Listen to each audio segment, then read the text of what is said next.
my biggest breakthrough with that one is in between the time I started seeing her and when I got on the medication woke up one morning, and I think we've talked about it before, but woke up one morning early to go do something, go to the gym, something. And for some reason the wife and I started arguing right away. I mean, you're talking like 4:30 in the morning. I don't know why the hell she was awake, and I don't know what we were arguing about, but I left. Come to find out, one of the worst things I can do is leave. That's when I was cruising down Bangor, and I don't know what kept me from just veering a little left right into the barrier.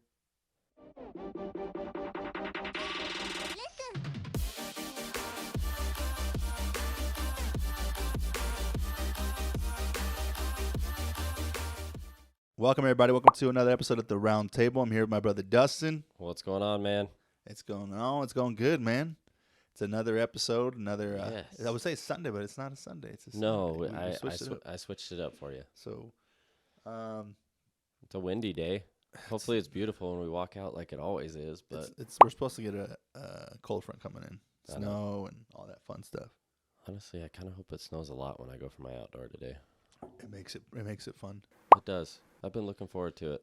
Yeah. But no, none of it's come. It's been a weird winter. It has been. It's been super weird. 60 degrees some days. Yeah, it was nice. The mountains, they look good, though. So that's always a nice thing. It was. I took the Razor to the gym yesterday. Mm-hmm. We split it up. Macy ended up getting sick again. Oh, no. But, yeah, it looked beautiful, but the crosswind was way colder than I anticipated. Really? Yeah. I was in shorts and a very thin hoodie, but I didn't quite realize that the crosswind was there until I was already gone. I'm like, well, the hell with it. I feel like sometimes when you look out, it's like deceiving almost. You're like, oh, it looks good. The sun's out, and then you like get out there like, oh shoot, it's fucking cold out here. It happens to me more than I want to admit. Or you look out and you're like, oh, it's cold. And then you bundle up and you're like, wow. It's not that cold. I'm not that cold.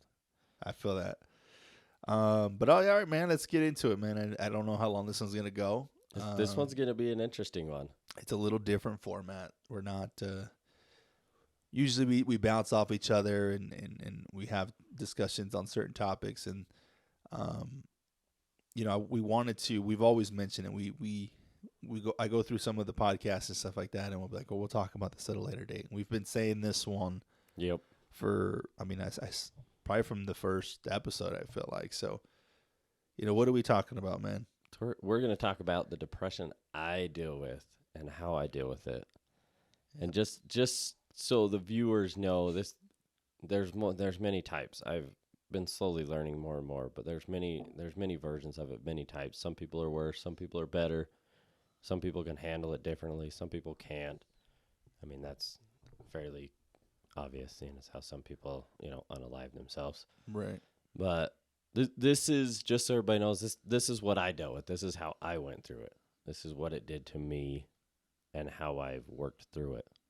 Yeah. I think that's a good point. I think people, this isn't a one size fits all, right? This isn't because I ask you a question and you give it to me a certain form. Doesn't necessarily mean it's the right or it's wrong or somebody's doing it or it's, what's the word? Almost taking away the difficultiness of whatever somebody else is going through. So I hope that people can listen to this and still get some value from it, from the way that you're tackling it, because that's kind of where I'm coming from. And I think if at any point in the conversation it comes across where I'm maybe not seeming understanding, it's because I don't. And so that's where I come from, is where I really just am interested in this subject and want to get to know something, because my wife deals with it, to be honest. And so I've learned through her, and I find it very interesting to talk to somebody that's going through it, because then I can better understand how to deal with certain things, because you never know, right? I mean, your kid could have it, your friends and can get it at some point, and you need to be able to, be that open person to have that discussion with them and be receptive to what they're saying and not be a complete jerk and be like, well, that's not true. Like, doesn't make sense, Right. And just and going off of that, that's what this whole thing's about, guys. Just so you guys know, this is about our experiences. You know, we're not gurus. We don't know it all. We never will say that. And it's not, like Ben said, this is not a one size fits all in any scenario.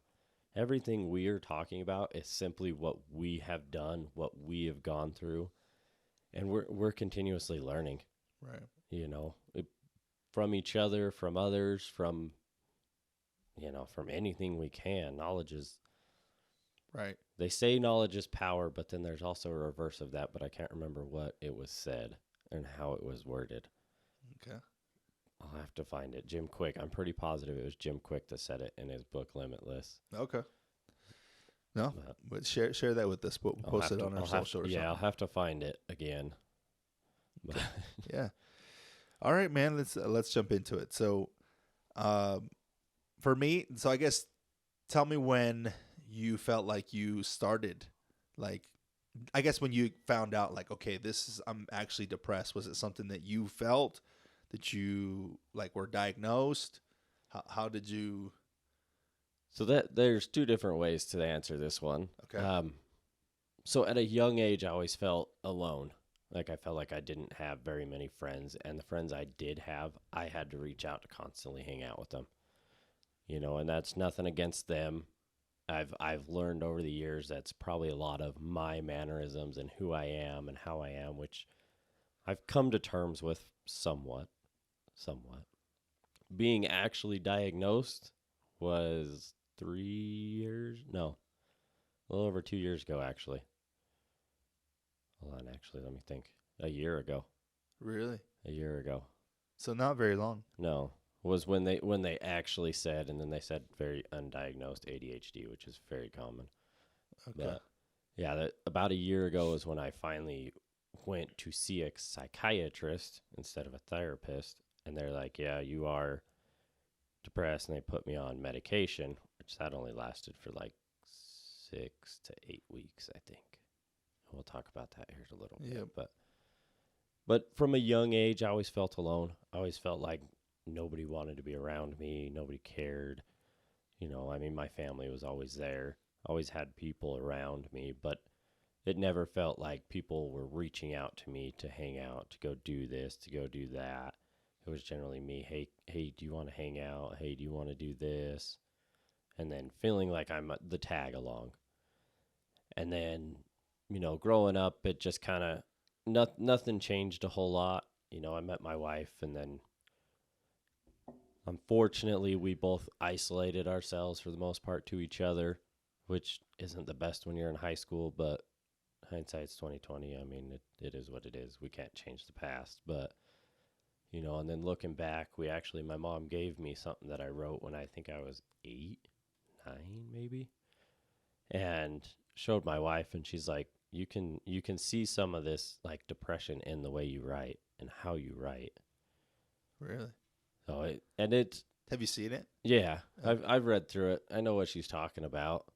Well, what was it that you can pinpoint? Can you see it? Can you? Yeah, I can. Just looking back, you can, especially from an outside view, even though it's my own writing, I can look at it and you can see the sadness in it, just the way it's written, which is hard to do for some people. But I mean, you can see it when you read some books and stuff. It felt just like you that. could feel the emotion from the words and the way that you wrote it. Yeah, and that was 8, 9, 10. Wow. And there's no reason for it. I mean, I have my issues with my family and everything, and that's life. We all do. Yeah. My parents were great parents. They taught me some really good lessons in life, and they were, from what I remember, always there for me. And we've had our difficulties, and they've just grown and grown and grown. And some of it was me, because I am the black sheep of the family, whether they're going to admit it or not. The other two are computer workers, and I went right with my dad, went for the blue collar, and I even went farther than he did. So, I'm definitely the black sheep, not the blue sheep. What the hell is that? Hey, new term. Yeah, right. I'm the black sheep of the family. So it it makes sense. I think my mom deals with it too, whether she wants to admit it or not. Deals with depression? Yeah. Okay. So I just looking at things, I think she does, whether she wants to admit it or deal with it. But there's definitely a lot of traits I'm trying to change. Just not that they're terrible. I just don't want to deal with them. So I guess that's a good place to kind of start diving into some of the questions that I have and killing some of the I guess some of the things that I think I already know, and I think maybe some people that don't take the time to have a conversation with somebody that's dealing with depression or been around somebody that's have it or whatever, they don't take the time to ask this question. But you know, a lot of times people are like, well, you had a great life, like you had good parents, you guys grew up good. How can you be depressed? And I think people tend to forget that it doesn't necessarily really have anything to do with it. Sometimes it's a lot deeper than that. Yeah. It's not just because you have a good parent and you grew up decent, like you don't have the right to have something that's affecting you emotionally. Did you ever like come across that where it like crossed your mind, or anybody ever said that like that to you, that like, oh, well, why are you depressed? Like what? I'm sure people have asked me over the years why. Okay. Because it's on the outside looking in. Yeah, I have a pretty damn good life even now. I mean, I got an amazing wife. Beautiful. I got 2 beautiful kids. I got, I'm 33. I've owned 2 houses. Oh, you do that too?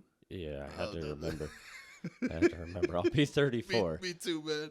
I'll be 34. I remember that much. It's easy. I go off the years. But I've owned 2 houses. I've had multiple cars. I've held jobs. I mean, I had a real issue with jobs for a long time, but not holding them. I just have a streak. But, on the outside looking in, yeah, I do pretty well for myself, I'm not in debt, thanks to my wife, again, amazing wife. I don't owe anything on any of my vehicles. The only thing I really owe on is my house. So, yeah, outside looking in, you'd wonder why. You'd wonder how, but it's something that's been there for years. And it worries me that my kids have it. Really? Especially the youngest one. Like that they will have it when, as they get older, they start identifying that that's what. Okay. Mm-hmm. Especially the youngest one. I feel like I can see little traits here and there of her already having it, which sucks to see. Is it something that you remember of how you felt when you were a kid, or things that you did, or what is it? I guess I'm trying to go back to you as you were a kid, like besides the fact that you felt like people weren't reaching out to you. The biggest thing I can see is that when she asks her sister to play and her sister ignores her and stuff, I felt that. But just understanding more of myself and how similar she is to me, especially her young mannerisms and how I was when I was younger, I'm really worried about her just being that way. But, Ed Milet talks about you can help people from the space you came from. So hopefully, if I start noticing more and more of these traits of that, I can help her before it gets to a bad situation.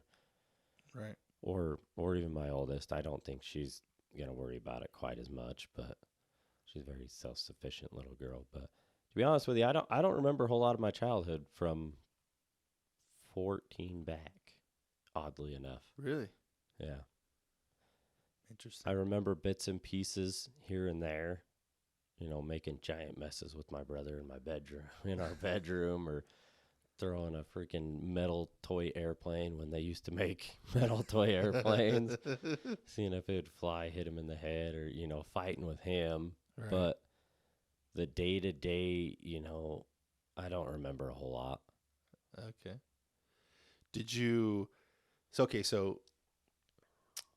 and oddly enough, and I don't want to put anything on you, but they say that sometimes when you go through traumatic experiences as a kid, a lot of people that have gone through those things, they don't remember their childhood.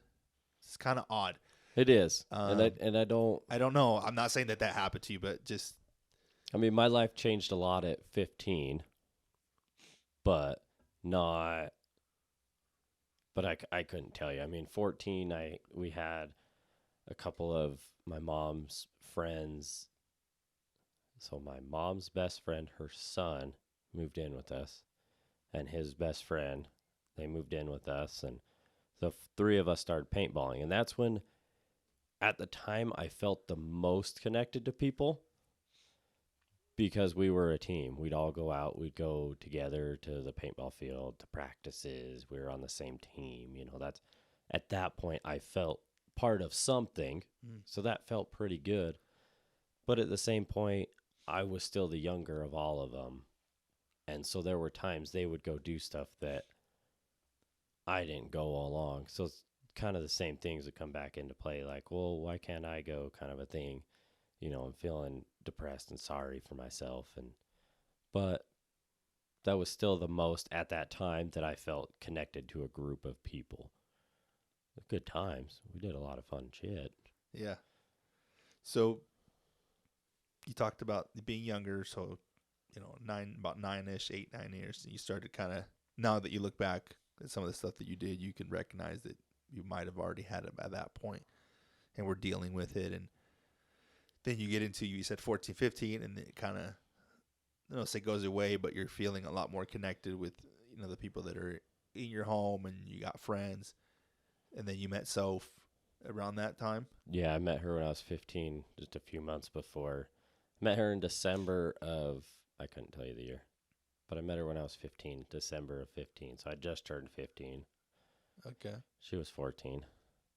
MySpace. Gotta love it. And at this time, I was hanging out with, at the time, what I thought was my best friend, too. And he, that following year, he wasn't too bad that year. His parents were having struggles and stuff, and he wasn't too bad that year.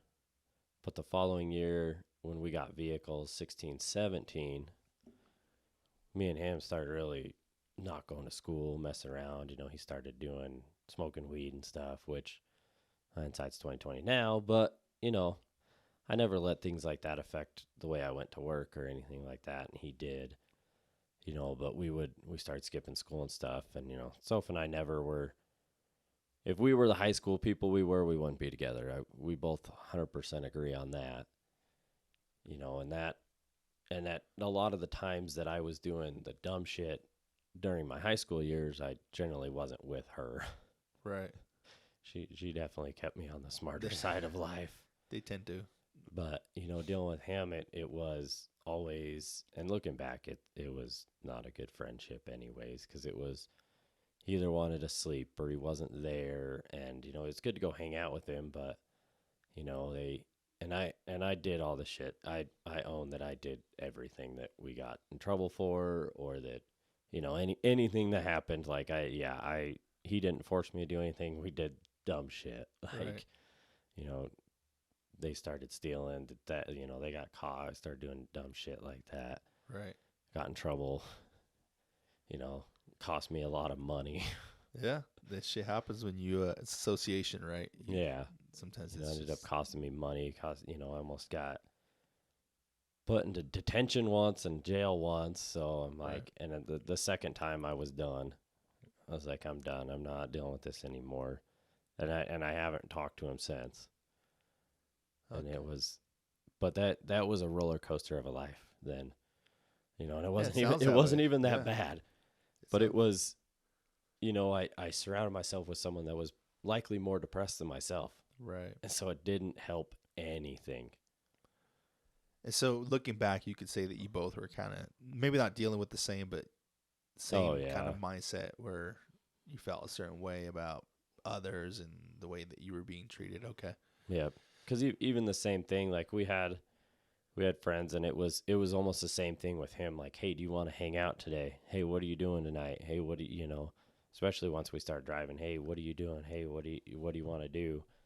It was never like, hey, come over and hang out. And most of the time we'd go hang out, or we'd go cruise somewhere, or he'd just want to sit in his basement and smoke or something. And but it was better than feeling alone at my house, For sure. and I didn't have Soph and I weren't together during most of these times, so it wasn't like I'd go hang out with her instead. Right. So That makes sense. definitely did not surround myself with some great people at that time. Thought it was, but it's just the way of life, right? yeah.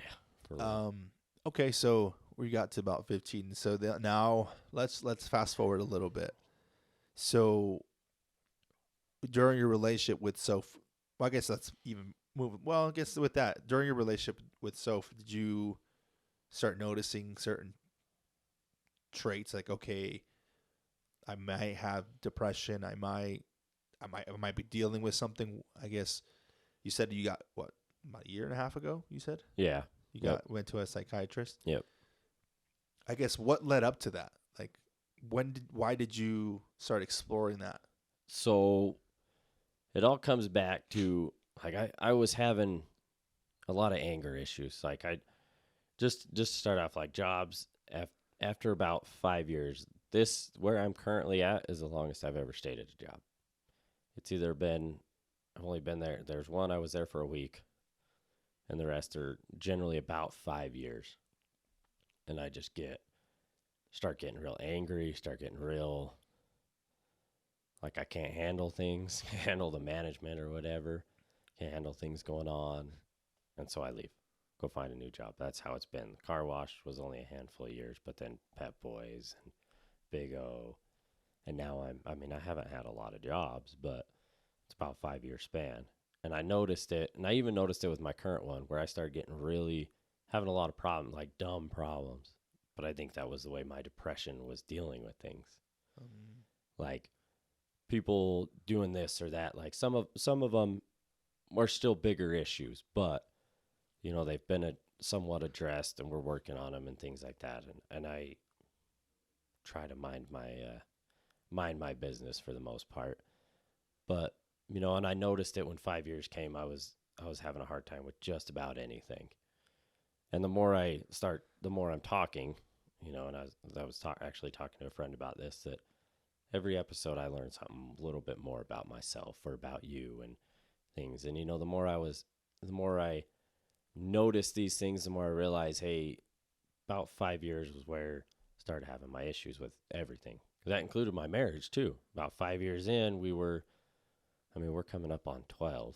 So I've obviously made a little bit of a leap here. But, we noticed that we were both not happy with each other in the way we were. So things needed to change. Well, most of that stuff comes down to the way I act, the way I deal with things, whether it's anger, happiness, sadness. A lot of that does come back to me. And I know this. I'm taking that ownership, taking that accountability on that, because I know, and especially after doing the growth I have through this, it's come down to that. But what really led up to it, I was having a really hard time right before 2020. And a lot of people are going to be like, oh, you just got depressed because of COVID. No, that was long before. My history repeats back, and it's very long before that. But 2020 came around, and I remember so we went and did our taxes. We were getting money, and I'm like, cool, let's enjoy this year and just have fun. Well, our credit card, we were in debt and all this stuff, and I'm like, let's just have fun this year. We'll just leave it, maintain it, whatever, blah, blah, blah. And she's like, okay. And then 2 days later, she's like, yeah, I want to wipe all our debt. So, and I remember being pretty mad about it, which is a dumb thing to be mad about, but it worked out really good for us. But then that following week, after all that conversation, was when they closed everything. Really? That was when they announced it and closed it. And I remember coming home one day and being like, this is just the effing flu, like going off, like, for no reason. Right. I have no reason. I can control what I can control. Right. And I remember from basically that point on, it was like nonstop anger and just at the dumbest things. Right. Which was also when I started working out. I'd started that February, so I got like 5 weeks before they closed the gyms. Yeah. So I didn't get a good time to get a good rhythm in. And it was a roller coaster. Like there was, and it just slowly progressively got worse because I didn't do anything about it. I didn't want to wear the mask, didn't want to deal with the stores, didn't want to deal with people, didn't, and I at that time I was listening to, that's around the time I actually found Andy Frisella, and some of them started to help. But then they started doing the CTIs, which I don't mind now.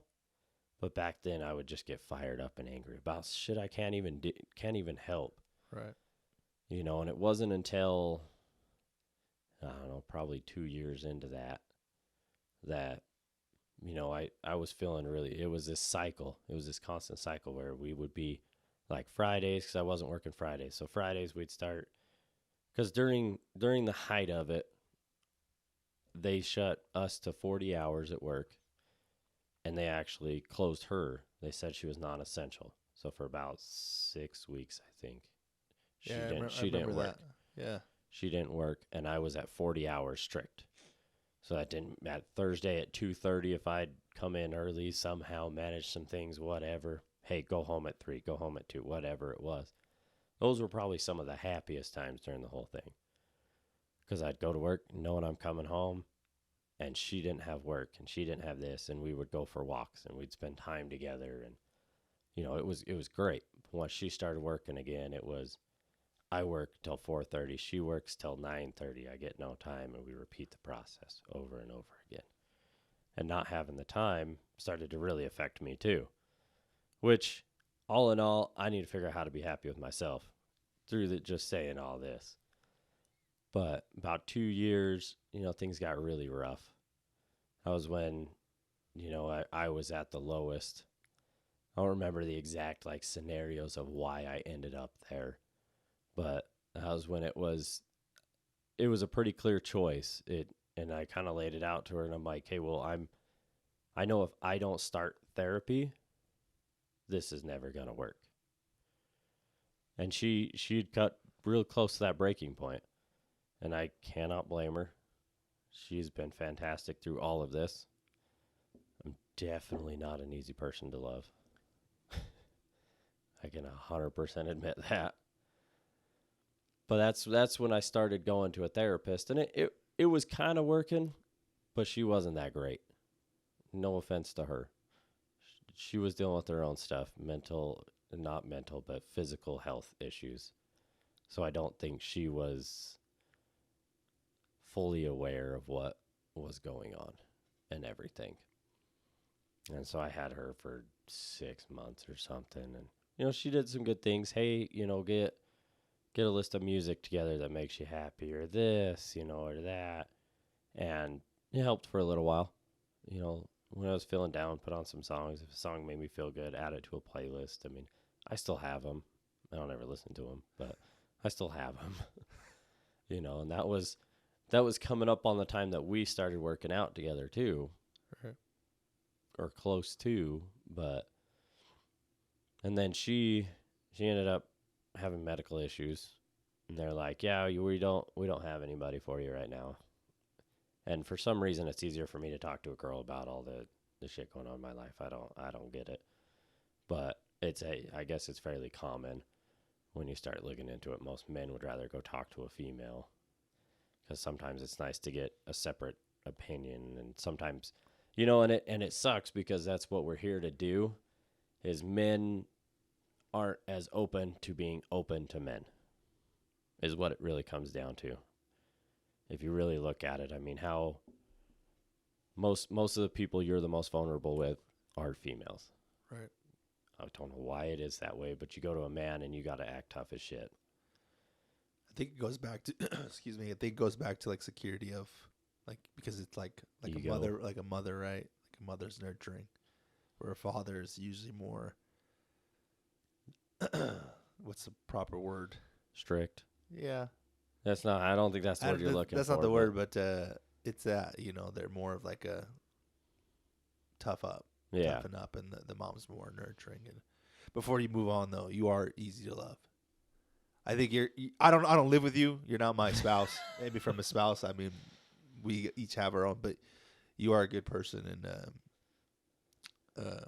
you're easy to love, man. You're a good guy. So See, don't be that's the too hard hard on thing yourself, man. is I know there's a pretty good person in me. Like, and that's the guy on the other side that I'm more now, but I'm still not the best. You know, and I don't remember what the hell was going on, but I remember one day me and the wife were arguing, and I actually remember where it was too. I was getting on, and I was going somewhere. I don't remember where I was coming home from, but I getting on 78 to hop over to 70th on Bangor, and I don't know what the hell it was, what we were arguing about or something, but I have two screens in my truck. I have my monitor and I have my radio. And I was so pissed, I punched my radio. Not a very good move. Yeah. You know, my hand's all bloody. Radio's not working. Nothing's going right. You know, and I get home and she's with every right, the wife's freaked out because she's like, what the hell? Like, this wasn't that big of a deal. Like, what happened? You know, hands bleeding and stuff. And the time, luckily, the kids were younger. They didn't fully understand, you know, and that was one of the times where she's like, you need to get this shit figured out or this never, I'm not dealing with this. And I'm like, you're right. You know, I had a hole in the garage, you know, from where I, again, got mad and punched the garage for like, I can't tell you the reasons why I did. But one thing I've learned over the years, moving forward a little bit, is my depression leads to anger, and the anger makes me more depressed, which is, I think, is fairly common. You either turn inward or you just get really angry outward. So there was that, and that's when I'm like, okay. And, you know, we were struggling to make it through a week to be happy and stuff, and we're like, all right. And there was a day that I'm like, okay, I have two choices here. And this was all in between therapists. I'm like, I either got to find a new therapist or I'm losing everything. Right. And so I did a little research and found the one that I'm with now. And she's actually been a lot more helpful, you know, to just go through and talk to and deal with. And she specializes in depression and anxiety, and come to find out she's dealt with it. I mean, that's what qualified her to be able to help people with it. That's something she dealt with. She's been on the medication, and she's learned how to get off and help people achieve their goals just as much as she did. So that's been really helpful, you know. And there was a while I was going twice a week, you know, or not twice a week, twice a month, to go see the therapist and try to work on things. And it wasn't until my biggest breakthrough with that one is in between the time I started seeing her and when I got on the medication was I was, again, woke up one morning, and I think we've talked about it before, but woke up one morning early to go do something, go to the gym, something. And for some reason the wife and I started arguing right away. I mean, you're talking like 4:30 in the morning. I don't know why the hell she was awake, and I don't know what we were arguing about, but I left. Come to find out, one of the worst things I can do is leave. That's when I was cruising down Bangor, and I don't know what kept me from just veering a little left right into the barrier. I mean, you're talking 4 in the morning, you're going 70, 75, whatever, over the speed limit on Bangor for sure. Right. Not incriminating myself or anything here, but you know, I don't know what kept me. I don't know if she had messaged me something right before then or what exactly, but that was the closest to an unaliving event that I've fully gone through. Okay. And I went and sat in Sportsman's parking lot on 106th and just cried for a minute. Right. I ended up back home, told her, I said, things got to change. And she's like, you need to be honest. And I'm like, you're right. So I think the next appointment, maybe 2 more after that, I told the therapist all about it. And she's like, hey, I think it's, and I told her up front, I'm like, I don't want medication. I don't want to do this. I was like, unless you see it fully necessary. And at that point, she's like, I think you need to. Right. I think you need to go see a psychologist. I think you need to you need to get that. I'll still be here to help you, but I can't prescribe medication. I'm like, well, choices again are simple to me. Keep my marriage or go on some medication. I went on some medication. That was another fucking roller coaster. Yeah. So, before we jump into the medication part, before that event of the 4:30 driving down Bangor 70, 75, seeing that barrier, had you had those thoughts before of doing stuff like that? Oh, yeah. Yeah? Okay. Yep. They were, oddly enough, I think they were even then all the way back to like 15. Really? Like, I've had them for a while. They come, they go, Wow. it's the thought of driving like, oh, what if, and I think maybe people don't think this way, but I'm like, what if a person ran the red light? Like, what would happen? Or like sometimes it's like, man, I wish somebody just run that red light right there. Really? Like, yeah, just, not necessarily me cause the problem, but me be involved in the problem. Right. But there's been those thoughts for years. They still come. Still. Have you been able to find like is it something that just literally pops in your head sometimes? It's just like, or is it like that cycle, like you said, it's like depression, anger, and then it gets to that, like, I guess, where does that puzzle piece fit? So there was a really good time, and I started to go into this, and then I went on a different path. There was it was longer than I even want to admit, and I'm not sure how long it was, but it was a cycle that, Friday, we'll start with a Friday. Like Friday, pretty good day. Saturday, really good day. Sunday, for the most part, was a really good day till about 3, when the realization, I got to go to work tomorrow. Monday, extremely hard. Hard to focus, hard to work, the workouts were hard to do. I send just dumb shit to her, like useless shit. Right. Tuesday'd get a little bit better. Wednesday, started on the uphill again. Thursday, higher. Friday. So it was a cycle where I'd just go in a circle of how I felt. God, this lasted way freaking longer than I want to admit. Or even know, truthfully. She might, but, it was this cycle where we almost knew that Mondays were going to be a really shitty day for us. Tuesdays were going to be just as bad. Wednesdays were going to get better. Thursdays were going to be better. Fridays were going to be awesome. Saturday's going to be the premium day. Sunday's going to be okay. Start the cycle again. And it was the realization that, like, hey, like I was using her to be happy. I couldn't be happy myself. Like codependent type of deal? Okay. Which it's not good. Not good, period. And it wasn't until I started focusing a little bit more on myself, which some of the medication helped. And that's when more the realization that I need to work on myself more. I was already going to the gym.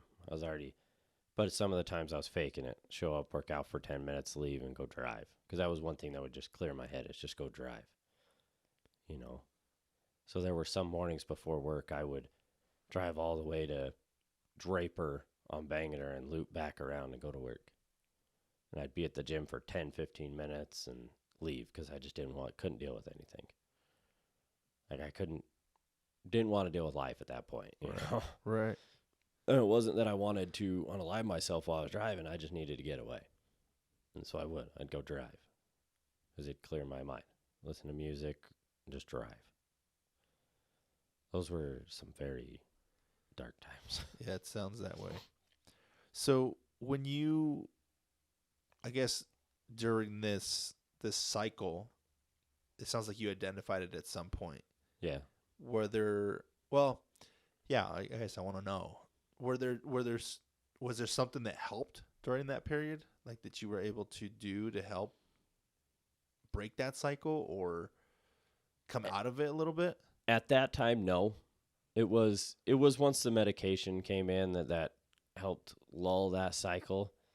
And then it took until we went to the Limitless event. Like it was pretty good from the time I got off the medication to the Limitless event. It was way less noticeable. But it wasn't until I really started dedicating a lot more to myself in my workouts that I was able to more break that cycle. Okay. And it's only grown stronger since then. Okay, so it's fair to say that like working out has helped me a ton, and I actually have a story relating to that for a little bit later. Okay, I'll remember to hit on that. I'll come back to it. Okay, so workout's been helping. Yes. You're on medication. Are you on medication right now? No. Okay. Nope. So that lasted, like I said, about 6 to 8 weeks. So let's talk on that. So medication. Yeah. So that. When exactly did I start that? I can't remember if I started that. And to start before you hit off, you were against it. I didn't want to. I didn't want to be on it for a permanent time. Okay. That was my biggest thing. Is I didn't want to be on it for a permanent time. I didn't want to rely on a substance or remember to take a pill to be okay, to be normal. I wanted to figure out how to do this myself. Right. For some people, they spend their life on these medications, and that's a personal choice, guys. I am not knocking medication because it helps. The deeper I go into this, the more I realize what people do, what people need. You know, some people need that extra help. There's times that I still wonder if I do. And I actually talked about that with my therapist the very last time I saw her. There's a whole nother story relating to that too. You know, we as people need to figure out what we need. As yourself, you need to figure out what you need. I hated the idea of being on it. I didn't want to be on it. But I knew if I needed it, I needed to embrace it and be okay with it. Because at the end of the day, my choices were simple in my mind. It was married or not married. Whatever it took to stay on the married side is what I was going to do. And getting too comfortable, which is something that everybody does, gets you, in my mind, it gets you only so far. Because once I got too comfortable was when I noticed things starting to come back. Even though I was working on myself, you know, stupid thoughts, comments, whatever, actions would come back that would affect my marriage, and then I'd have to work back this way again. So that's something I've noticed, and I've been a lot better. I still have my issues, been a lot better. But the medication, no, I don't remember exactly when I started it. I want to say I started it in January. Because it was right after Grandpa passed away. I remember that. Oh, yeah. Or right around that time. Mm-hmm. The first one I took, it took like a week or two to get in my system, and then it was just numb. I mean, I remember texting my wife and being like, I don't feel anything. I don't feel happy. I don't feel sad. I don't feel normal. I just don't. Like everything going on. Like I can laugh. I can smile. I feel nothing. Really? Feel absolutely nothing. Wow. And she's like, that's kind of weird. I said, yeah, I literally just feel numb. I don't know how to feel happy right now. I don't know how to feel sad. And I couldn't tell you the medication I was on. Wow. But it had some adverse effects also, which didn't help to my marriage. When things don't work properly, you're like, shit. Yeah, I gotcha. Yeah, for sure. So that didn't help. And then so I started coming off that one because I went back and I'm like, I don't like this. Like between this going on and this going on, it's almost worse. Granted, I can't feel much of anything. It feels worse. They're like, all right, well, you know, and one thing is the psychiatrist, I'm trying to even relate. I mean, anybody that knows medication knows that it's not a one size fits all. Same with our show. It's not a one size fits all. Then they pre-warned me, you know, they're like, hey, it might not be the first one, might not be the second one, might be the 15th one that we put you on that you're going to feel the best on. Did that piss you off? because that pisses me off hearing that. Makes me angry that it. Yeah, I guess how did that make you feel? Like hearing that, like, well, they're like, you're gonna try 15 of them. We'll see. It sucks to feel like a lab rat, but I Yeah. can understand it because everybody's different. Every symptom's different. Everybody reacts to them differently. And I'm sure if you talk to your wife, there's a general, but it's not a one size fits all, which sucks. There's a lot of people that, like my buddy, has been talking about going back on them because he felt the best on them, and he was telling me the other day, we were talking about it, and he was telling me that most of his family, there's a lot of people in his family doing it, taking that same medication. Well, they all feel the same on it. He's like, my only concern to you is that we're all the same DNA. We have all the same DNA types. So it might affect you differently, which is why it might affect us. And I'm like, yeah, it makes sense. I mean, personally, I don't want to be back on any sort of medication. It's not the way I want to live. I'll dabble in some other stuff. Dabble maybe a light word for it, but but that definitely can help me cope with a lot of stuff. And I try not to use it strictly for that, but it does help. If I'm having a rough day, there's ways for me to say, okay, this is my back off point right here, kind of stuff. So that's one, which it's known to help anxiety and depression a lot. So it's dumb that they do not prescribe that, and you cannot get a medical card for it anymore. Thank you, state of Utah. But I kind of forgot where I was going with all this. You're talking about medication. Oh, yeah. So I went in and changed it, and during that same time, we went to Disneyland. And I was coming down off of it, so I was able to really enjoy the happiness that was in that trip, which was great. I'm glad I did, because that was some magical smiles from my kids. It's making me teary-eyed just thinking about how fucking happy they were during that trip. Like that trip was amazing, and they still to this day talk about it. That was a year ago. Yeah. And they will not stop talking about it, which is good. Means we did something right as parents. Amazing.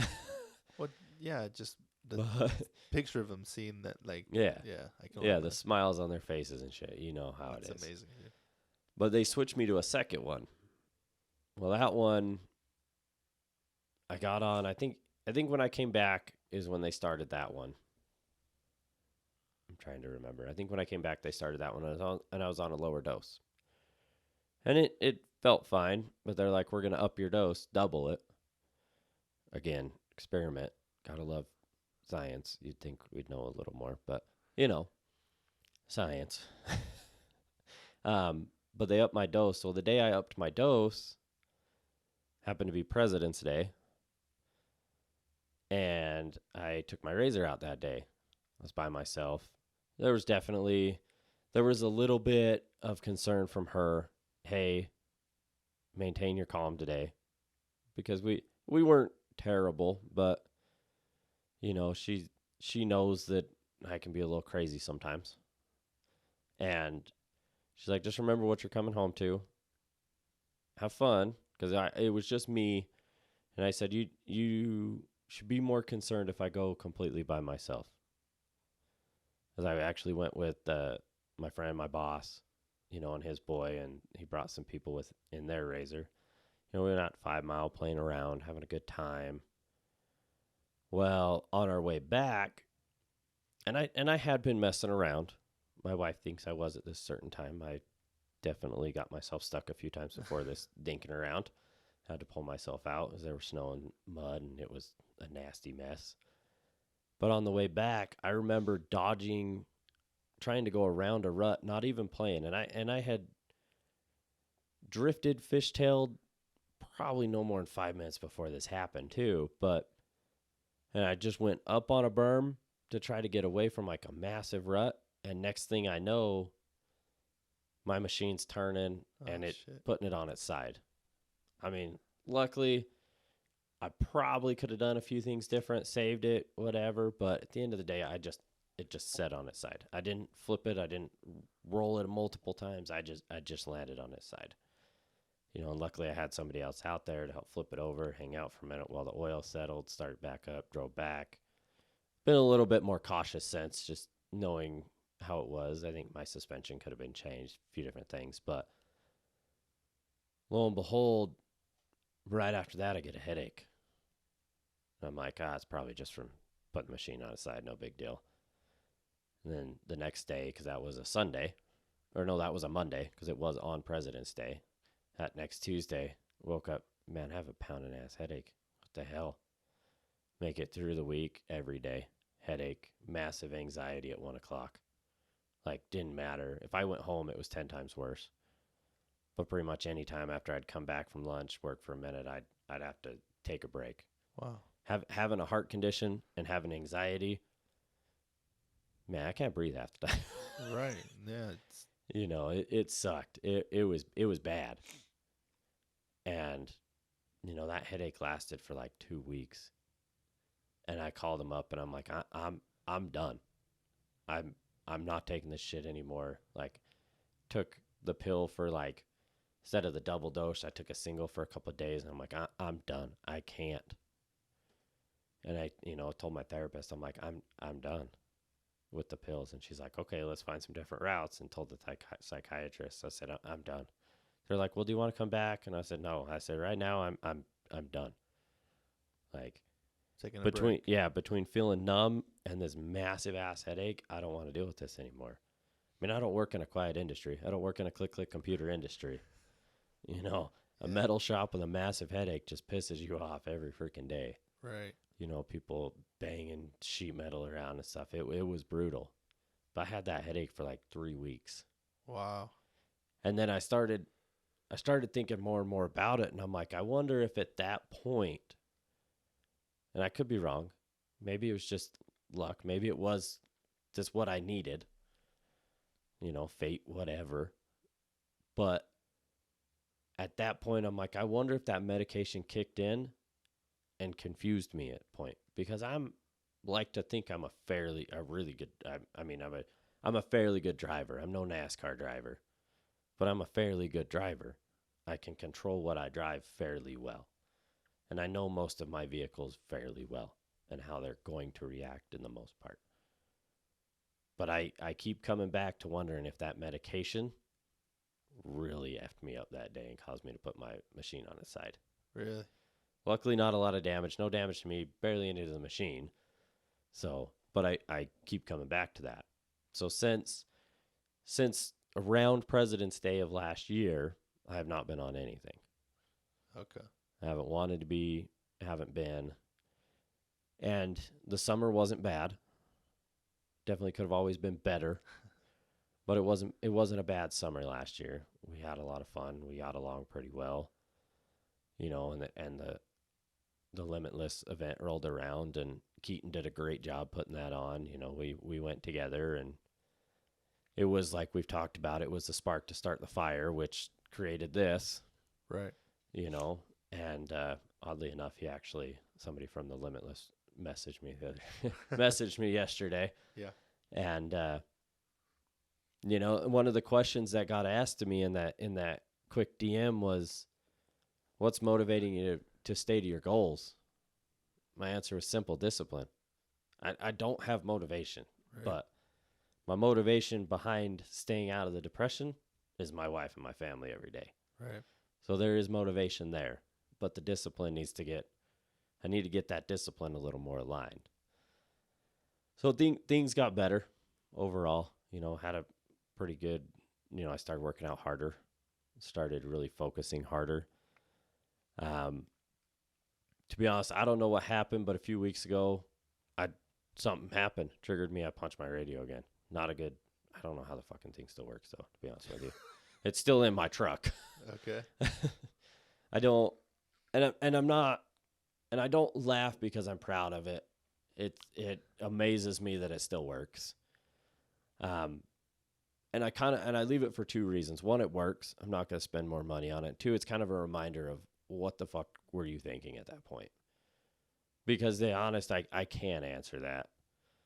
Because I looked at it, I did it, and then I was like, wow, you're a fucking idiot. Why did you do that? Right. Like, and my wife at the point at, she still has a hard time with it. I think we don't drive my truck much right now because the girls got a new car seat, or Macy got a new car seat, and she was struggling wanting to take the truck anyways. And, my wife's like, are you not wanting to go in the truck because you don't want me to be triggered? I said, that doesn't have everything. I mean, it sucks. I'm still pissed that I did it. Like, it sucks. Like, I know where the fault was, but at the end of the day, no. I'm tired of arguing with the little kid. She wants to ride in that booster seat. Let's just take the damn Jeep. Like, it's easier than arguing. Right. But it's not. I mean, I am ashamed that I did it, but I left the reminder there for the reason. Every day I get in, it reminds me of what I did. And that was 2-3 weeks ago. So but it's also a realization, like, that's what really triggered the realization that the depression leads to the anger, and the anger leads to being more depressed, which leads to more anger. And for no reason. Like, we'd had that night, she'd come home and she'd had a good night. We had, and it wasn't anything that she meant to do. Like, she was just, my youngest freaks out when she leaves for some reason. She was going to, I think she went to a play and dinner with her friend. Okay. Which I'm all for, and it doesn't feel that way sometimes to her, and it sucks. But I'm like, you need to go be you, and I understand. We had our differences about things, and she was trying to leave because Macy was freaking out, and she didn't kiss me goodbye, and I'm like, fuck, what the hell? Like, and I didn't want. I'm terrible with words, and I'm still working on them, and I didn't want to ruin her night by saying something and it coming across the wrong way, especially through text. That shit just sucks when you send it through text and they can't understand the joke or the emotion in it. So I'm like, deal with your shit, dude. Just go to your outdoor, do your shit. Like, you'll talk about it when you get home. But lo and behold, my child was struggling to, I don't know what the hell her deal was. Didn't want to sleep alone all of a sudden, even though she does it every night. And so she's freaking out. I'm pissed. And so she just came home to a chaos house. So that doesn't help anything. Right. Doesn't help shit. I don't know if you've dealt with it, but coming home to chaos sucks. I've come home to it after work, and I'm like, and there's sometimes, like, even since then, I've come home and it's chaos, and I'm like, this is how she felt. Like, this, like, what the hell? Right. But it's, how I dealt with it. And then, the next day was when I decided to punch the radio for some dumbass reason. But the shit's still here. Like, that's where I'm going with all this. Like, it's still here. I can manage it so much better than I used to be able to. Between the therapy, the working out, the working on myself, I can manage it. I can manage the thoughts. I can manage most all of it until it comes to the anger part, which was what I talked to the therapist about last time. I need to figure anger out because that's what's going to kill it now. I can deal with the moods, and I've told her, and she thinks differently than I think when it comes to some of this stuff. Just how I act, like, you talking about the psychiatrist, or are you talking about your wife? No, my wife. Okay. Sorry, my wife thinks a little bit differently about this stuff. There's been a handful of times where I've got up and my mind's running. Maybe we didn't go to bed on the best terms, whatever. My mind's running, and I'd go to the gym, and maybe while I'm getting ready, I'm typing something out, and I don't hit send. I'm like, for one thing, I've learned sometimes I need to back off my emotions before I hit send on some things. And I go start working out. I'm like, that's, none of this shit matters.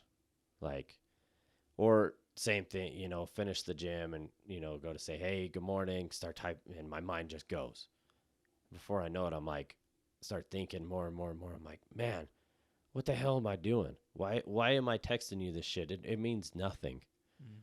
Like, the thought of this or that, like, I don't know specifics. It depends on the day. But, half the time I'll come back to it and I'll shorten everything and just say, hey, good morning. This is this, da-da-da-da-da. I love you. Let's have a good day. And when I tell her, I had this message typed out and it, but at the end of the day, none of the shit mattered. I'm not speaking for her. We should have an episode with her to kind of talk a little bit, but of course, she's like, I'm not trying to mute you or stifle how you feel. And I said, that's not the way I view this. Like, the way I view it is I'm growing, I'm learning to use my words more properly. I'm not letting my emotion drive everything I say to you. I'm letting the reality of the situation come out. That this can be said in 5 words rather than 5 paragraphs. Right. It's never quite that bad. But, the point is sometimes the words just get too much. Right. You've overstated what you need to say when it can be shared in, like you said, 5 words. This is what it is. Yeah. And instead you're giving her and some of it comes from you. Just kind of more straight to the point. Like, there's no reason to be long drawn out over some stupid shit. Like, it's just flat out doesn't doesn't need to be that way. So I've been not letting it be that way. Right. And I get her point that she feels like she's muting me or I can't think of the word she uses, but I know what you mean. But that's not the way I view it. The way I view it is I'm growing and I'm learning that those thoughts and those things, they don't hold weight. And she's even said it. They don't hold weight in our lives. Right. Like, it's not a useful conversation. One, we've either had it 100 times, or 2, it doesn't need to be talked about. Like, we've talked about it. We've done this. We've talked about similar, like, whatever the situation is, like, it just doesn't mean shit. Right. So why continue to do it? Yeah, that's a good question. I mean, why? So that's what I'm working on is dealing with that shit. Like, why am I acting this way? Why am I dealing with this? Why am I being that way? Why do I think this way? I mean, it's like, I told her, I came to her and I told her, I'm like, it's hard because I know you love me and I know you support me. And I know you're here for me. But I may have abused the privilege in the past to be honest about every thought that I have with you. Uh-huh. Whether it's, like I said, the unaliving thoughts are still there. They haven't gone away. Yeah. And you listen to, even Andy Frisella, you listen to him, he talks about it. He's like, they're still there. Right. It's just how you manage them. I don't have the luxury of getting up at 11 and going to work and still kicking ass. I have to get up and go regardless. But sometimes it's what I need. Just get up and go deal with it. But, and he's worked his ass off to get to the point that he can deal with his life differently. And, so that's something that sucks sometimes, having to get up and deal with that shit. But it also gives you'll be able to help people too. Yeah. Because not everybody has that luxury, right? And yeah. He's built his business to where he has that luxury now. I'm sure he didn't have it all the time. Yeah. But you'll be able to help people that aren't there just yet. But you'd be like, I'm here now, but I was there. That's something that makes it really hard when I hear about people not showing up to work and doing this and doing that and using this and that as an excuse. And I posted about it one time, and I would have talked to anybody that wanted to respond to it. But, it's something that sucks. Like, yeah, it sucks ass to get up and go to work depressed around a bunch of freaking guys. And as you know, sometimes guys can be 10 times more fucking toxic than women. Yeah. To work in an environment in, fight over worse shit than you fight over with your wife. Yeah, but, man. At the end of the day, like, I still have to get up and go work. I still have to go deal with my shit. Like, right. But I've been able to push a lot harder in the gym to help mitigate a lot of that stuff. And the story I was telling you I wanted to come back to was this Tuesday. So on Monday, I noticed my right shoulder was giving me problems. And I think I've told you about it before. My shoulder just comes and goes, which is, I hurt the other one at a young age, but now the other one doesn't want to work. Well, and I walked in Tuesday and I'm like, stretch my arm a little bit. I'm like, all right, started my workout, did my chin-ups, did some barbell shrugs because I was like, oh, cool, I got this weight. This weight's feeling light today. Let's do this. So just knocked them out real quick. And then I'm like, all right, deadlifts. All goes back to deadlifts. I know you can already tell where the story's going. Yeah. But did a few low weight reps. I'm like, these feel really good. And I put the extra weight on. I'd done 185 the last 2-3 weeks. Not a big deal. I can do it. Like it's not that heavy. I mean it is, but I'm like, got my straps, got my back brace on, like let's go. And my right shoulder decides it doesn't want to fully pull. So guess what? Compensates. My left leg. Jesus. Pinch a nerve right in my back. Had the weight up. I'm like, yeah, I'm fucking done. I have to put it down. Can't take, back. And it's still bothering me, even to right now. Like when I stand up, you'll see. Yeah. It's sitting down for too long. It's going to get kind of rough. But, and I'm like, fuck, what the hell? Like, and I know what I did. And you see those people in the gym that are wandering around machines, looking at them, trying to figure out what they do. That's how I felt after. I go to put my 10 plate away, struggling, or no, my 25 away. Go to grab the 45, can barely lift it. Hard to put the bar away. Like, I'm like, all right, let's go. Jacked up. Yeah. So I go walk on the treadmill for 10 minutes. Because I'm in the middle of 75. I can't just stop. Yeah. So I'm like, I gotta rotate my plan here. Plan A change. Let's go. Get on the treadmill for a minute. I'm like, all right.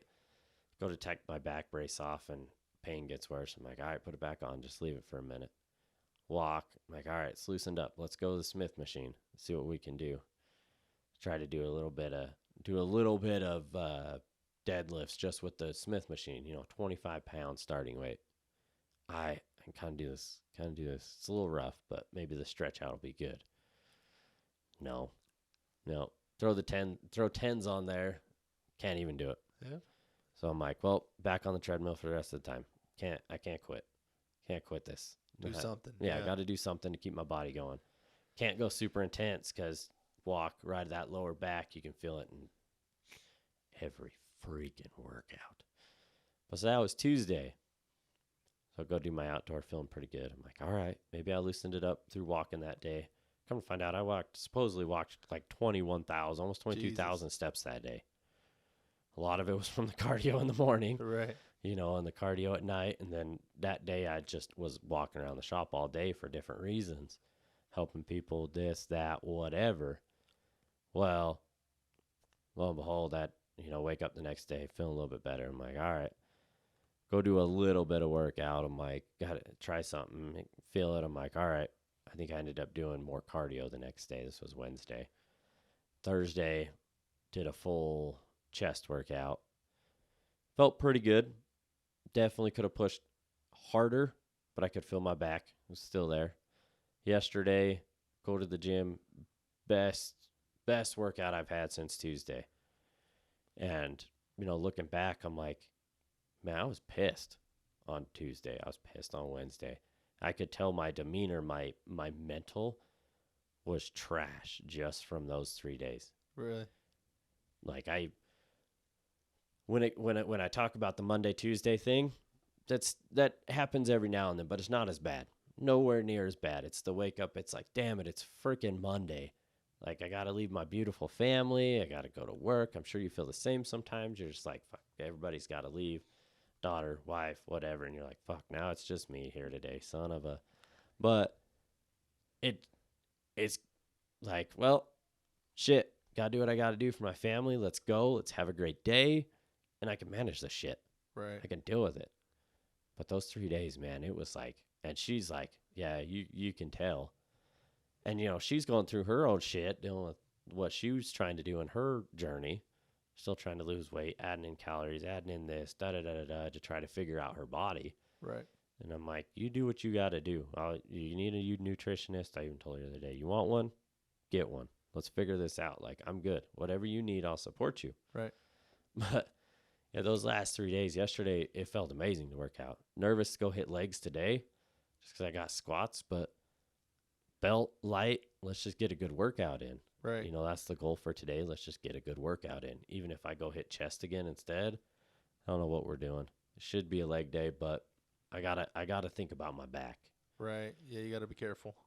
So it's crazy how deeply I've gone into the workouts in order to make them work in my mind. Right. That mental clarity. So that, in my opinion, guys, do something for your damn self. Yeah, we talked about this last week, right? Yeah, you gotta do something for your damn Talked self. about this last week. I got one more quick story before you go on to the next one. I had therapy last week. I had a training, all in the same, and this is on stress and anxiety, but it leads to my depression. So that morning, that Thursday morning, walk in, and I'm dealing with a job that's a headache, and I've kind of been asked to lead the job, not fully, but been asked, and it's a whole conversation. And that morning, man, my anxiety levels were through the freaking roof. Stress, anxiety, I felt out of control. And we can and we'll hit this more when we talked about stress and anxiety last week. Yeah. Talked about But I think I did talk about this a little bit. But that stress and anxiety was leading me to be depressed, which is kind of where I'm going with this. Like was having the hardest time because I was not in control of the situation. Too much was out of my control that I couldn't do anything about. Again, we might have actually talked about this the more I think about it. But that one of the things that my depression, anger type shit, that next day, that same day, left, came back, did my training, came back, felt a lot better. Thrown into another situation. Hey, I need you, not these words, but help these guys out. Lead this, more or less it was help these guys out because this shit needs to get done. And one of the guys is already pissed because he's thrown in a ringer, and another guy's overwhelmed because he's newer and same thing. And me, I have an hour and a half to figure this shit out. And there's information that they need in order to do their job. And I know where to get that information. I know how to get that information. I know so much about this. So I took control. Felt great. Stressed, yes, but felt great. The difference in those two feelings, the depressed when I left, like I got to get the hell out of here, like can't breathe, anxiety, depression starting to come in, to feeling in control, felt great. Go to the therapist. That's when we talked about, like anger management. Help me with anger. Help me with this. We did an exercise that, I learned the qualities of people I want to be around, which you have a lot of those qualities, and I learned the qualities that I dislike. And it was list people, list their good qualities, list their bad qualities, mom, dad, spouse, and some friends. I don't know why I didn't put you on the list, but it was spur of the moment. It's all good. She's like, put 4 people. I'm like, fuck, I don't know 4 people. I'm like, the same way. I'm like, what the hell? But You're like, yeah, figured out. She's like, it's this. She's like, just go with me here. And I start thinking, start writing. And what crazy thing is, I couldn't see it for myself. I could see it for my wife. Gotcha. Like, I have a hard time focusing on myself, which is another key part of depression. If you're not willing to do something for yourself, you're not going to go anywhere. Which, granted, you look at your grand scheme of things, the morning workout, the secondary workout, the therapy, that's all for me. That's all for me. My mental toughness, my mental period. Those are all for me, but I don't look at them that way. I look at them as those are for a bigger goal, which is weird. But it's not. But I'll explain in a minute. Go okay. Ahead. But the grand scheme is, I would have let that anger, because Friday some shit happened, and normally I would let that anger just fester. But the growing me says, no, this needs to stop now. So I, text my boss and I said, hey, 4 people, let's have a meeting, because we need to deal with this now. Because I know busy season's coming up. I mean, they keep talking. They put us on mandatories, and all this shit. I'm like, we need to squash this now. And it was good that we did. The guy that was And it wasn't, I think we both had tension somewhere because we get along pretty well. And as soon as I came in, he realized what he had done wrong. And I obviously had realized what I did. And I talked to my boss about it before everybody came in. I said, let me talk to you first. Just lay it out. If I'm in the wrong, please, by all means, tell me. Because I would rather you say, that's where you effed up. Don't do that, rather than you just back off. And, he's like, I would. If you were in the wrong, I'd tell you. I'm like, I do. I just want to be fully transparent and honest. Brought the other two in. And first thing the other guy says to me, he's like, dude, that was my bad. I was going to call you. I got busy. Like, I did, I don't know what the hell happened. But, and the whole conversation comes down to, one, I actually kept my composure this whole time, which is a huge growth for me. And two, learning that I just need to deal with this situation right then and there. Because I would have been angry and depressed all weekend if I had to let it go. 100%. I know myself I would have been. So there's growth in myself that I've seen. I love that. That my therapist has seen. That I know my wife has seen too. Right. It's harder for her because, as you know, you're with your wife every day. Sometimes they notice stuff more than we do because we're not notice. Yeah. you know. Well, that's what being a good partner is, right? It's sometimes you can't, as the person that's doing the growth, sometimes it's harder to see it because you're so in the grind. So that's where the other person comes into play. Is like, I see you, like, yeah.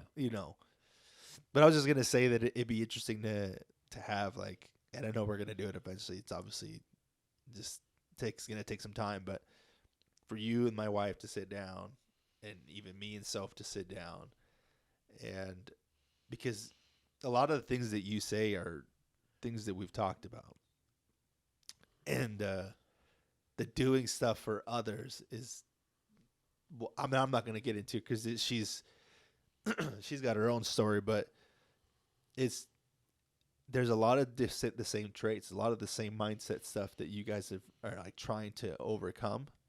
Well, and everybody deals with them differently, and it's interesting to see that, like, hear you say that, like, you're doing it, like, you always go back to somebody else. Yeah, like, so it's just interesting to see how the mind works. And well, the way I grew up is that was it. It was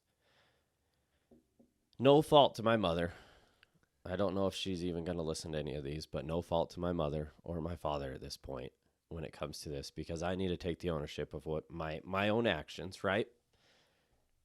But that's the way my mom works. Is it's always in the service of others. And I definitely learned that when she makes others happy, she did a lot of stuff. Like she's big into, like, the gift love language, whatever the hell that one is. Yeah. She's really into that. That's the way she shows love. And it's apparent. I've noticed it, and at my age, I don't need anything from her. I know, but if she gives it, I'm thankful. We had a discussion a while back, and if somebody's going to spend their hard-earned money on it, I don't care if it's something. I'm not going to ignore you for any reason for that.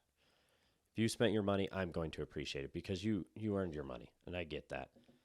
But her need to give gifts is the same as my need to please other people. I spend more time worrying about taking care of other people than myself, which has led me to 30-something years of feeling lonely and depressed and sad for myself. But I've also learned, like I said earlier, looking back, my actions, and I'm not for everybody, and I don't really give a shit about that. I'm going to be for the people that want me to be for them. But my actions can dictate whether you want to be in my life or not. And I understand that. And I'm fine with that to a degree. I'm always out to make new friends, but I don't know how to act 90% of the time. That's just me. I'm an awkward. I don't know what to do with my hands. Yeah, exactly. That scenario. I don't know what to do with my hands. I'm that person. I am that person, but in life. Right. Love it. And I heard something. I'm going to butcher it, but you're not meant to be for everybody. No. I mean, or so not. You're not you. You're a chameleon that just adapts to every situation. But one thing about me is I try to be the me. I don't, because I'm not going to fake to be somebody just to be liked. Right. Because I've never really cared. Right. Which is weird because I've always felt alone, right? It's a scenario that doesn't make sense. You know, it doesn't make sense. I get what you're saying. Like, you cared enough. The people in my life that are around me, that continue to be around me, I care a lot about. There you go. But the people that don't know me for shit, I don't really care. Like I had a discussion over Facebook with a keyboard warrior, I feel like, the other day. You did? I did. Not about our podcast, but about 75 Hard. It was a question of, and it comes down to personal preference, I think, in the end, right? A lady asked a question. I gave my opinion. You know, she's like, she's doing an outdoor. She's like, if I go in and go to the bathroom, is that a start over? If I go in and go to the bathroom during an outdoor workout.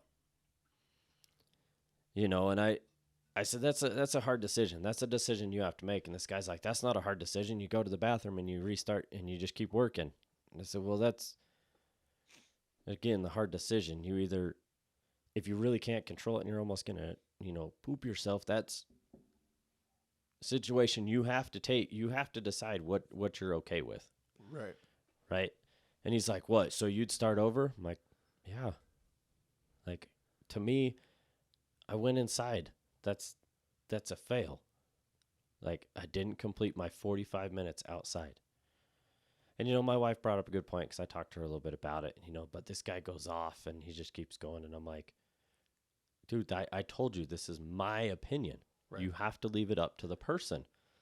And he's like, wow, it's funny to say that from somebody with 35. He's like, how many times you completed the program? I'm like, I'm in the middle of it right now. He's like, it's funny, people with 35 years. 35 years of what, dude? 35 years? Yeah. I'm like, I never said anything. I said, this is my opinion. This is the way I view it. This has nothing to do with anything of experience or lack of judgment in my last years. This is just the way I view it now. Yeah. And my wife's like, well, what if you were at daybreak and you went to the bath, you had to go use one of the porta potty things? I said, I would try to wait the 45 minutes. Which it's weird. It's everybody's discretion. Exactly. And that's the thing is everybody, this is the thing, and we've talked about this. Yeah. The 70, and pick whatever. Yeah. Who gives a shit? Like, if your standard is that you're not telling this person that, hey, you have to do this, or else you're a piece of shit. Whatever. You're telling them that this is how you are attacking this program. This is how you're attacking it. Now, whether you choose to follow it the way I'm doing it, guess what? That's fine. Yeah. You're not going to lose sleep over it. It's just, it blows my mind, and it bothers me when people, like, who cares? Yeah. If that's how you're, like, what you feel is completed, and this is how, like, okay. Now, if you're doing shit that's, oh, well, if I listen to an audiobook, it's technically okay, you're failing. Yeah. Like, there's no debate there. No. But God, yeah. It's just something that, maybe the lonely me wanted a good conversation with somebody. Yeah, you just wanted to engage. Yeah, but sure. Did I need to? It's the judgment call that I come back. Yeah. And that's what the wife's like, why? I'm like, sometimes it's just fun. Yeah, it was kind of fun. It was kind of frustrating. It was kind of fun. And it's that dopamine of the depression, depression, I got a notification. I got a notification. There you go. That's what I kept that's what I realized halfway through it. I'm like, I'm doing this so I have a effing notification to come back to. Right. Like, this dude don't mean shit. Like, you had like no, You just wanted to get that hit of like, Yeah. Yeah. okay. I wanted that excitement Interesting. instead of, and I try to, and I've had to, I tried to not give too much of my opinion because it can be bad, but I try to give enough that it's good. It's kind of a weird scenario here. but it's all part, in my opinion, it's all part of my depression, the way I go about my life. The way you're kind of dealing with it in certain situations. Yeah. So, no, thanks, man. Yeah, I got out of those groups, dude. I can't. I've told you, I can't be. I think I have one, and I don't like. I'm probably going to because it irritates me. It's just, I can't deal with fucking people. People are such weenies, man. Like they find excuses to alter shit, and then they complain because the program doesn't work. Well, dude, I don't know if people understand, like, just because you do 75 hard doesn't mean like you're done. Like, you take what you learned from it and then you apply it, and you can continue to do it throughout the year, but whatever. But essentially, it's showing you different things, and that's why I put that there. It's like self-confidence. It's self-belief.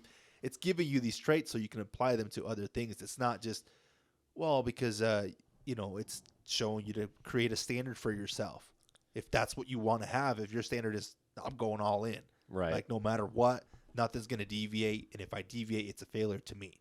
That's your standard. Doesn't necessarily mean that everybody's going to have the same one. Just a quick go back. We talked about there's that dark time, right?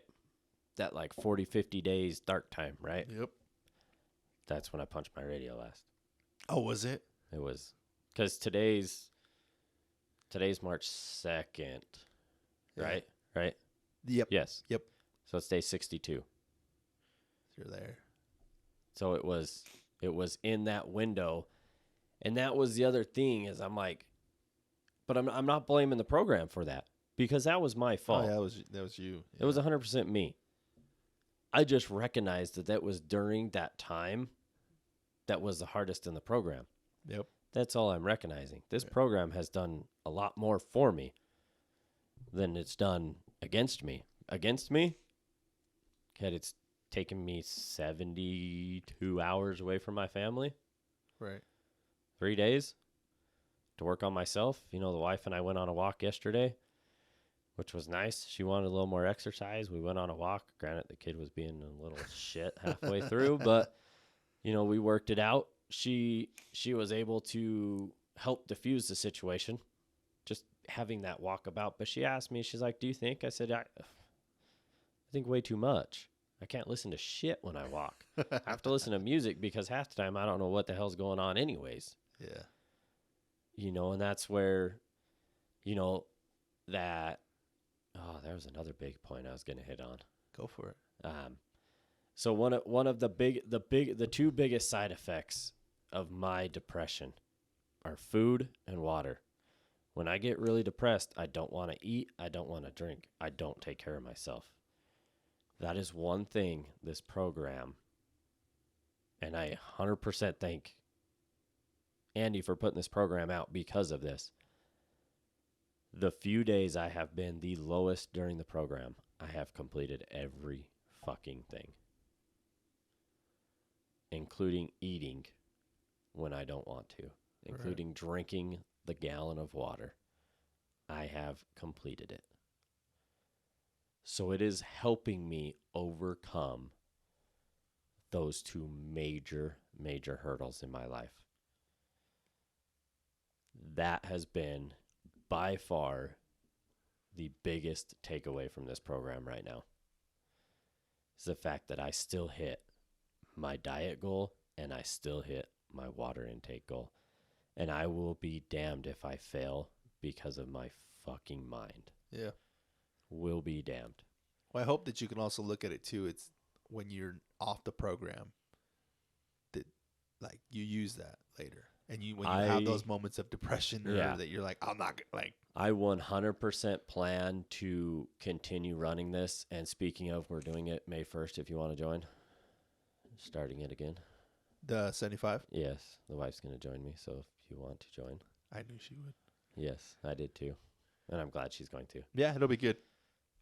She's gonna be a fucking beast. It's different. It's not just a weight thing. It's like no, she's gonna be a fucking it's beast. a mindset, dude. So I'm glad. That'll be cool. She's gonna be a fucking beast, man. Yeah, that'll be good. That'll be good. I'm excited. The kids are gonna hate you guys. They are. we actually have talked a lot about that. I'm like, well, they're either gonna get used to it or we're gonna be working out in the driveway a lot. Because the other thing to me, if I have her doing it, fuck, why not? Let's go do the shit together. Exactly. Work out together when we can. Do our outdoors together. What's better than spending more freaking time with your wife? Exactly. Especially, I mean, me. I love spending time with my wife. So. Exactly. No, that'd be great. That'll be amazing. There was a few things that I wanted to hit on, and I don't want them to come across as like. No, I want them to. Whatever you need. I want them to because I know that there's a lot of people that don't have these conversations. I'll try to keep them short. Yeah. So the first one is like a misconception, right? And I a lot of these I kind of know a perspective of because I've talked about these with my wife, but I'd like to get a second one. So you'll hear a lot of times people be like, "Well, it's just a positive thing. It's a mindset thing. Like, just be happy. Like, you don't need to like depression is something that you could just get over it kind of deal. Go get $1 million. Go get the wife of your dreams. Go get the house of your dreams. There you go. Work fucking hard for it, people. Come on. No, you can't just be happy. This shit fucking sucks. Like, we might get flagged because of the vulgarity in this, but this shit fucking sucks. Like, it's not as simple as everybody thinks. I can promise you that. Yep. It's not simple. Because if the choice was be happy, fuck, I'd be happy. Yeah. And that's what sometimes I love that you say it that way because, yeah, I hear that sometimes. I'm like, well, if it was so simple for normal people that don't have depression, which aren't always happy. No. How much harder is it when somebody is depressed and has been living with that for a very, very, very long time? Miserable. Yeah. And the proof is the money's not the thing. You have, I mean, anybody that starts talking about that, I take everything back to Robin Williams. Look at that motherfucker. He had God. Yeah. Not only did he have comedy, he had acting. That dude had essentially everything he could have wanted. What we would consider successful, right? Yeah. Yeah. You look back at all his shit, go watch Mrs. Doubtfire again. Listen to Chester Bennington, same thing. Go listen to his songs again. You'll realize they put every bit of their depression, they put on a happy face, right, which is what 99% of depressed people do. I can guarantee it. They put on a happy face. You hear it, you see it. The happiest people are generally the most depressed people. Yeah. Generally. Right. And you look at it, their depression's in every single thing. But you don't notice it till he's gone. Right. 100%. So what would you tell to somebody, because there is people out there that think that way, to be honest, right? There's like those people that would say, that have a partner or have a friend. What could they do to be more empathetic to those things and not just be like, oh, well, just be happy, dude. Like, you're alive. Like, it's sometimes sounds so fucking simple, but it's not. I think that's a better question for the wife, honestly. Okay. But for me, just be supportive. I guess what would you want? Just be supportive. Okay. There's times that I've almost ruined my support by being so negative in my life. But at the end of the day, she's been the rock. She's been everything. Right. She's done fucking everything for me. And I was actually thinking about this on the way up. John Berthenol put out the podcast with Shia LaBeouf, right? God, you knew it was coming to this at some point. You had to have known that. I love it, man. It's literally one of my favorite. But he sits there, and I was thinking about this on the way up. The way Shia talks about his wife just showing up when he didn't owe her, when he didn't deserve shit. That's how I feel. Every fucking time my wife shows up for me when I don't deserve it. Punch my radio. I don't deserve you showing up and supporting me and helping me bandage my hand up or whatever. I don't deserve that shit. I don't deserve to be next to you every day when I act like a piece of shit. But I'm there. But she's there. Why she still loves me? Fuck, I don't know. That's a question for her. I don't even think she can answer that, to be honest with you. She could. But, the end of the day, if listen to the damn thing. I still come back to it. I sent that to you, what, 4 years ago? 4 years ago, probably? God, yeah, I don't remember, but it was. I listened to it again a month ago. Yeah, I probably listened to that thing like 5-6 times already. Yeah. Like, after I heard it, I listened to it like 5 times and rewatched it. He's great.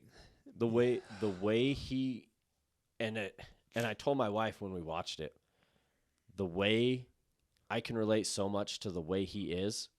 No way would I ever go to him and say we're the same fucking person, but I relate to the way he is, the way he acts. I don't have the alcoholism problem, but I can, and I didn't, never pulled a knife on a woman, but I can relate to how he feels, the depression that he feels, the gun being loaded right there. Yes, I have loaded firearms. Right. But the last thing I think about it, don't get me wrong, but the last thing I would do is cause it, especially in my house. Right. Yeah. No, man. Yeah. It would never get to that. No.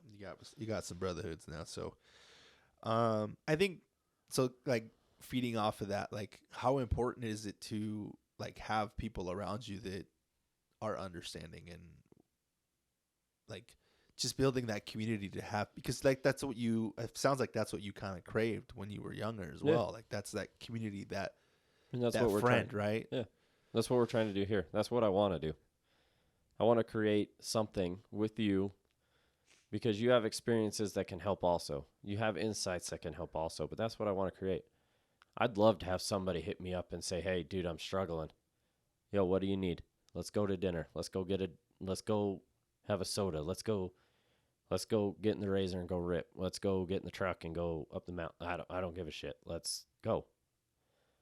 Right. That's what I want to create, whether it's men, women, all together. I mean, women, I'll point more towards my wife, but still, sometimes they need a man's perspective too, in my opinion. Yeah, I agree. I was listening to something and they're like, they don't engage with the opposite sex, period. And I'm like, I don't fully agree with that. There's points, yes, that you need to not. I agree, but it's also how you communicate with your partner in what's going on. Right. But no, I'd love to help people. Even if I can't relate from your situation 100%, I'd love to help you. Right. So before we're wrapping up here, but I want to hit on a few things that when you talked about like the sodas and stuff like that, it brought me back to what we talked about a few episodes ago, which was a coping, something that you coped with, something that helped you kind of relieve some stress and stuff like that. I would say that it's probably fair to say that a lot of people that deal with depression have coping mechanisms, things that they rely on. Absolutely. What's something that you would tell them? Because it sounds like working out for you is like turned into that new, because they always say like one addiction moves to another, right? What advice would you give somebody that's maybe starting to realize, okay, I'm smoking bud, or I'm drinking, or I'm eating? What would you recommend to them that how can they start looking at those things and reframing them? I guess, where did you start? I mean, I don't have a problem with food, so that's a hard one for me to answer. I don't have a problem with alcohol because that probably would fall more onto you, how you change that. The smoking, I mean, honestly, that helps me. I would do it more often than I do, but my wife doesn't like to do it constantly, so I respect that from her. But it helps. It eases the anxiety a lot. Makes me feel more calm. So that I don't ever see that one as bad, only when you're letting it debilitate your life, and it's definitely not debilitating my life.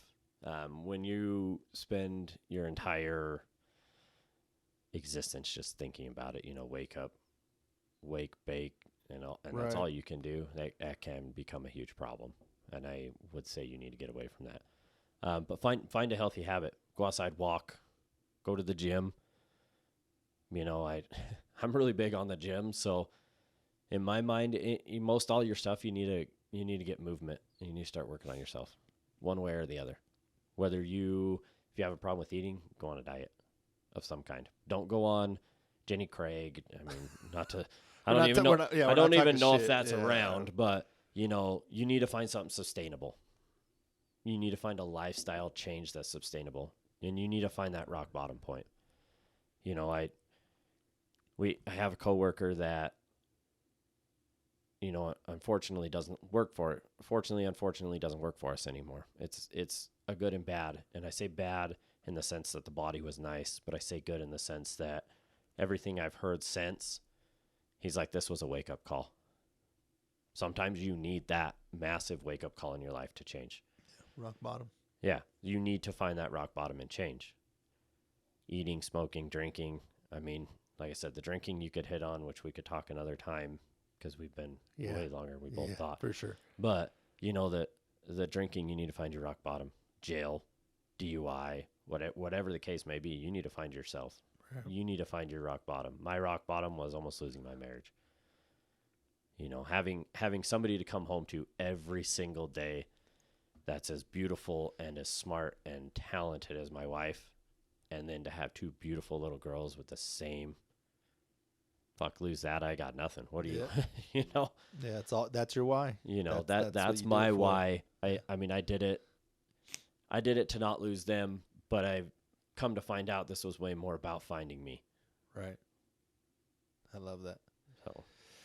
No, man, I think I've learned a lot, about you and the story and kind of the way that your mind works. I think that's the important part. And there's probably can be a million other conversations that we can get. We could probably do this for 6 hours.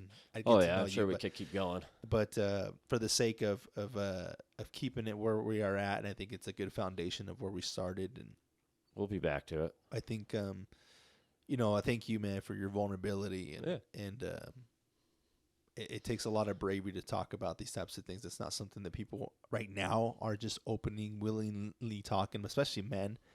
But I appreciate you taking the step forward to change those things. And I know that the community part, that's part what we're changing, right? That's what we're trying to create, is where we come from two different of mindsets, and where we started, but where we're going is very similar. And but I appreciate you, man. And I always know that you're doing great. And I tell my wife, you guys.